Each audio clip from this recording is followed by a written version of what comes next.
الحمد للہ رب العالمین والصلاۃ والسلام علی حبیبہ محمد وآلہ وصحبہ اجمعین۔ اعوذ باللہ من الشیطان الرجیم، بسم اللہ الرحمن الرحیم۔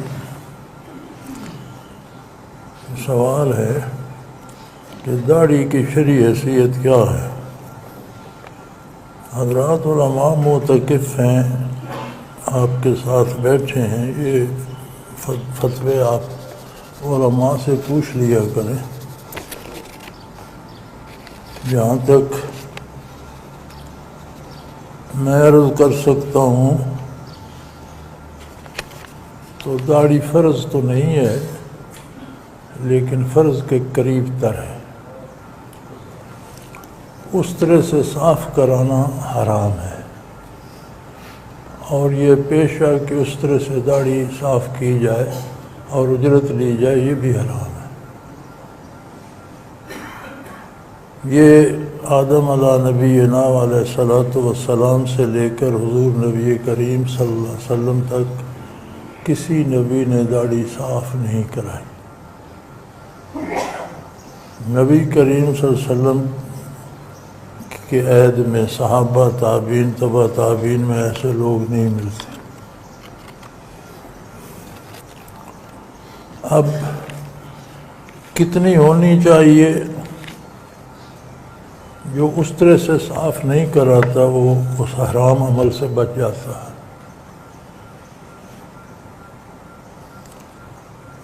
سنت کے مطابق علماء فرماتے ہیں کہ حضور نبی کریم صلی اللہ علیہ وسلم مشت مبارک میں داڑھی لے کر جو زائد ہوتی تھی وہ کٹوا دیا کرتے تھے۔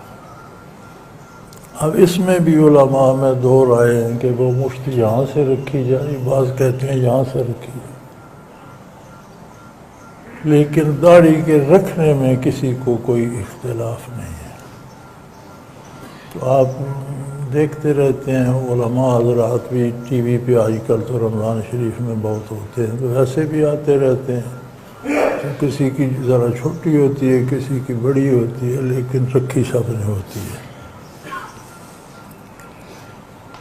اور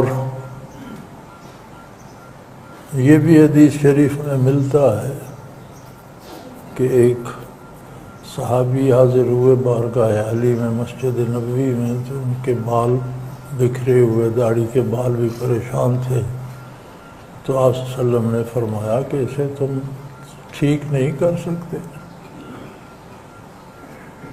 دھو لو، تیل لگا لو، کنگھی کر لو، کوئی اس کی حدود قیود بنا لو، کوئی ضروری نہیں ہے کہ تم ڈرونے بن جاؤ۔ تو یہ چیزیں ملتی ہیں۔ بہرحال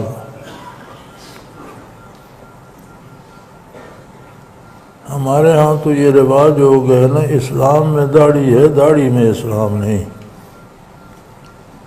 تو یہ کلیہ تو پھر بڑا لمبا بن جاتا ہے کہ اسلام میں نماز ہے، نماز میں اسلام نہیں،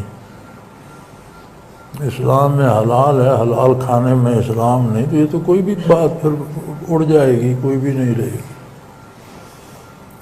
تو یہ کلیہ صحیح نہیں ہے۔